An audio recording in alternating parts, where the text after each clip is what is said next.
Fugir desta cidade para lugar ameno, nada que seja inútil, pois nos escapa o tempo. Aproveitar o dia em áurea mediania.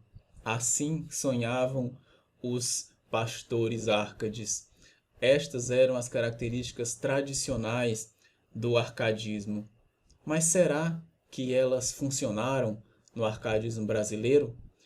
Ou nós estávamos num período histórico muito mais tenso, nada ameno, que não permitiu o florescimento dessas características, por um lado, mas permitiu outras fortalezas, outras potências artísticas de se manifestarem. Será que a geografia pedregosa de Minas Gerais permitia essa ideia do lugar ameno? Será que a conjuração mineira não nos levou para uma outra poesia muito mais politizada, muito mais tensa, muito mais implicada na situação histórica do que queriam os preceitos árcades idealizantes? Sobre isso vamos falar com rapidez e brevidade em nossa aula de hoje, que eu chamo exatamente de arcadismo no Brasil, do locus amenus ao locus horrendus. Começando por Nietzsche e sua separação entre as tradições apolínea e dionisíaca, para a gente entender essa passagem entre o barroco dionisíaco e o neoclassicismo, o arcadismo, que se queria apolíneo, mas como veremos no Brasil, ele é bastante dionisíaco, bastante sinuoso, extravagante também. Claro, desde Nietzsche, dualidade já era pensada não como uma dicotomia. Nietzsche nunca disse que o apolíneo e o dionisíaco não conversavam. Pelo contrário, né? Nada pode ser puramente apolíneo, nada pode ser puramente dionisíaco. Nietzsche vai dizer que o contínuo desenvolvimento da arte está ligado à duplicidade do apolíneo e do dionisíaco, da mesma maneira como a procriação depende da dualidade dos sexos, em que a luta é incessante e onde intervêm periódicas reconciliações. Então a luta e as reconciliações se dão entre a tradição apolínea e dionisíaca. De um lado, a beleza contida, do outro, a beleza extravagante. De um lado, o equilíbrio e a harmonia, do outro, o desequilíbrio e a sinuosidade. De um lado, do lado clássico, a regularidade e as proporções, do lado dionisíaco, do lado barroco, o desregramento e as formas contorcidas. A simplicidade, a clareza e a concisão de Apolo contra a complexidade, a obscuridade e o hermetismo de Baco, de Dionísio. Objetividade e razão, subjetividade e emoção. O ideal ético e estético do bem como sendo a própria beleza, do outro lado, o irracionalismo e o misticismo. Essas são as duas grandes tradições que Nietzsche aponta como perpassando toda a história da arte. E é muito interessante que a gente entenda para perceber esse pêndulo das escolas literárias. Classicismo, barroco, neoclassicismo, romantismo muito dionisíaco. Depois vem o realismo que quer voltar para o apolíneo, com o parnasianismo também. Depois o simbolismo, já um novo movimento rumo ao dionisíaco. Claro, aqui nós estamos num lugar didático, tentando entender essas escolas literárias e o que predomina, qual tradição predomina em cada uma delas. Mas a força das obras individuais está, na verdade, no embate, né? Na luta incessante entre essas tradições, entre esses movimentos. E nós vamos hoje visualizar essa luta exatamente em Tomás Antônio Gonzaga e sua Marília de Dirceu. A primeira parte da Marília de Dirceu, ela é extremamente apolínea, ainda ali a ideia do pastor no locus amenus com a sua amada. Mas a partir da segunda e depois na terceira parte, já escritas na masmorra, já escritas após a prisão de Tomás Antônio Gonzaga por sua participação na Inconfidência Mineira, nós temos uma entrada muito forte do dionisíaco, junto com o sofrimento desse poeta, que afirma inclusive se utilizar da fumaça da candeia, do azeite e de um galho como pena e tinta.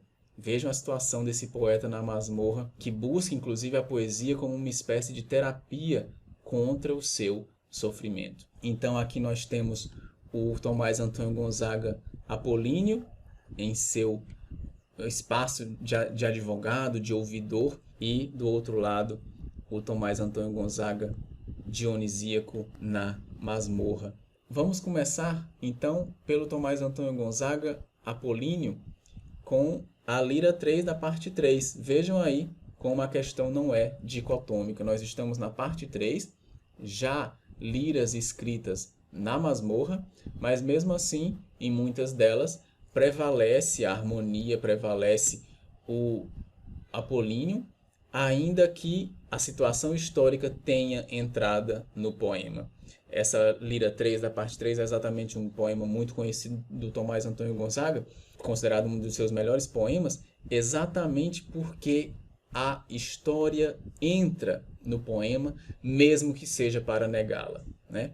O poeta Árcade não quer que a sua musa veja toda a realidade histórica, todo o trabalho braçal, a escravidão, mas essa realidade entra no poema exatamente para ser negada. Tu não verás Marília sem cativos tirarem o cascalho e a rica terra, ou dos cercos dos rios caudalosos, ou da minada serra. Não verás separar ao hábil negro do pesado esmeril a grossa areia, e já brilharem os granetes de ouro no fundo da bateia. Não verás derrubar os virgens matos, queimar as capoeiras ainda novas, servir de adubo a terra fértil cinza, lançar os grãos nas covas. Não verás enrolar negros pacotes das secas folhas do cheiroso fumo, nem espremer entre as dentadas rodas da doce cana o sumo. Verás em cima da espaçosa mesa altos volumes de enredados feitos. Ver-me-ás folhear os grandes livros e decidir os pleitos. Enquanto revolver os meus consultos, tu me farás gostosa companhia, lendo os fatos da sábia mestra história e os cantos da poesia. Lerás em alta voz a imagem dela, eu, vendo que lhe dás o justo apreço, gostoso tornarei a ler de novo o cansado processo. Se encontrares louvado uma beleza, Marília, não lhe invejes a ventura, que tens quem leve à mais remota idade a tua formosura. Então percebamos essa simetria muito clássica entre 8 estrofes, 4 delas falando da realidade histórica que o poeta não quer mostrar à sua musa, o trabalho escravo, a mineração, a queimada dos matos e ainda, inclusive, o trabalho nos engenhos, todo ele realizado por mãos escravas. O poeta não quer que a sua musa veja a realidade externa, o trabalho braçal. Ele quer que ela veja apenas o trabalho intelectual, fechado na residência, em cima da espaçosa mesa, altos volumes, pleitos, processos, livros de história e de poesia. Aqui nós temos simetricamente o não e o sim, em um poema muito fácil, porque ele busca exatamente a clareza, a harmonia, a simplicidade clássica apolínea. Mas vejamos então um contraste muito violento entre este poema apolíneo e este outro, muito mais dionisíaco, que expressa esse local onde o poeta escreve, do locus amenus daquele poema para o locus horrendos da masmorra na Ilha das Cobras. A lira 11 da parte 2. Se acaso não estou no fundo averno, padece, ó minha bela, sim padece o peito amante eterno, as aflições tiranas, que aos precitos arbitra Radamanto em justa pena dos bárbaros delitos. As fúrias infernais rangendo os dentes, com a mão escarnada não me aplicam as raivosas serpentes. mas cercam-me outros monstros mais irados. Mordem-se sem cessar as bravas serpes de mil e mil cuidados. Eu não gasto, Marília, a vida toda em lançar o penedo da montanha ou em mover a roda, mas tenho ainda mais cruel tormento. Por coisas que me afligem, roda e gira cansado o pensamento. Com retorcidas unhas agarrado às tépidas entranhas, não me come um abutre esfaimado, mas sinto de outro monstro a crueldade, devoro o coração que mal palpita, o abutre da saudade.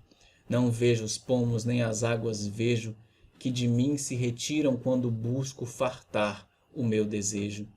Mas quer Marília o meu destino ingrato que lograr-se não possa, estando vendo nesta alma o teu retrato. Estou no inferno, estou, Marília bela, e numa coisa só é mais humana a minha dura estrela. Uns não podem mover do inferno os passos. Eu pretendo voar, e voar cedo, à glória dos teus braços. Um poema muito mais tenso, muito mais difícil, muito mais retorcido, contorcido, inclusive com diversos hipérbatos, né? O hipérbato é a inversão da ordem sintática, que é muito característica do barroco, está aqui em pleno funcionamento no poeta Árcade, porque ele faz a passagem não voluntária do locus amenus ao locus horrendus. A bela estrela, né, que começa a lira de Disseu, a Marília de Disseu, a primeira parte, o primeiro poema, já se transformou numa dura estrela. E as referências mitológicas, que não são apenas do arcadismo, mas muito do barroco e de toda a poesia da época, estão aqui a mão cheia, né, a mão cheia, tornando o poema mais difícil. Nós temos Sísifo, eu não gasto, Marília, a vida toda em lançar o penedo da montanha. Aqui eu trouxe para vocês o Sísifo do Tiziano, como inclusive um exemplo de quadro em que a tradição apolínea e dionisíaca estão muito fortemente implicadas, né? Tiziano, um pintor do Renascimento, um grande pintor do Renascimento, mas precursor do barroco em diversos aspectos. E aqui nós temos a escuridão muito típica do barroco, a forma do homem contorcida, sinuosa, sensual, com uma beleza extravagante, muito mais típica da tradição dionisíaca do que da tradição apolínea. Depois da referência a Sísifo, há um tataravô do Sísifo que é o Prometeu, com retorcidas unhas agarrado às tépidas entranhas, não me come um abutre esfaimado. Então, o poeta se utiliza dos castigos da mitologia grega como referência, como intertexto para o seu próprio castigo naquela masmorra. Prometeu, que por ter roubado o fogo dos deuses para os homens, é punido a ficar amarrado no alto de um monte, eternamente tendo seu fígado devorado, as suas tépidas entranhas devoradas por um abutre ou por uma águia, em outras versões do mito. E esse fígado se regenerava todas as noites para que no dia seguinte o martírio continuasse. Então o poeta enche o seu poema de referências mitológicas dolorosas, né, para fazer comparação com o seu próprio sofrimento. Os monstros mais irados, as fúrias infernais, o próprio Averno, que é o inferno na mitologia greco-romana, Radamanto, um dos juízes, um dos 3 juízes desse inferno. E Precitos, uma palavra do domínio discursivo jurídico, aquele que é condenado de antemão, né, que nem sequer foi julgado, mas já é condenado de antemão. Tomás Antônio Gonzaga se colocava nesse papel. Então a força de sua poesia está muito mais presente nas partes 2 e 3 da Marília de Disseu, escritas na masmorra da Ilha das Cobras, no estado do Rio de Janeiro, enquanto ele esperava o julgamento, antes de ser, portanto, degredado para Moçambique. Em muitos desses poemas, ele acredita que irá voar de volta à glória dos braços de Marília, o que nunca acontece. Eles não se encontrarão novamente. É preciso lembrar que Tomás Antônio Gonzaga foi delatado como um dos cabeças da Inconfidência Mineira, a conspiração contra a coroa portuguesa pela independência das Minas Gerais, e a principal denúncia teria ocorrido como vingança de Joaquim Silvério dos Reis, um dos personagens satirizados e apontados como corruptores nas cartas chilenas. Nesta outra grande obra de Gonzaga, lemos um documento histórico e poético ao mesmo tempo, uma crítica mordaz à corrupção e ao autoritarismo do governo colonial português. O que acontece em 1789 em Vila Rica, portanto, é a interferência dos cantos da poesia na sábia e mestra história. E como via de mão dupla, a interferência da história na poesia, pois é esta conjuntura sócio-histórica que impede que o poeta Árcade fuja da cidade para o locus amenus, impede que o pastor aproveite o dia em áurea mediania, raptando-o para uma masmorra muito longe das luzes da Arcádia, onde o ilustrado poeta escreve seus mais pungentes versos, de caráter biográfico. Não havia mais espaço para um eu lírico artificioso, uma máscara de pastor grego. Só havia espaço para a sobrevivência ao locus horrendus. E é certo que a entrega à poesia, ainda mais nestes momentos de intempérie, nos mantém vivos. Sigamos, firmes e fortes, nas leituras apolíneas e dionisíacas. E até nossa próxima aula.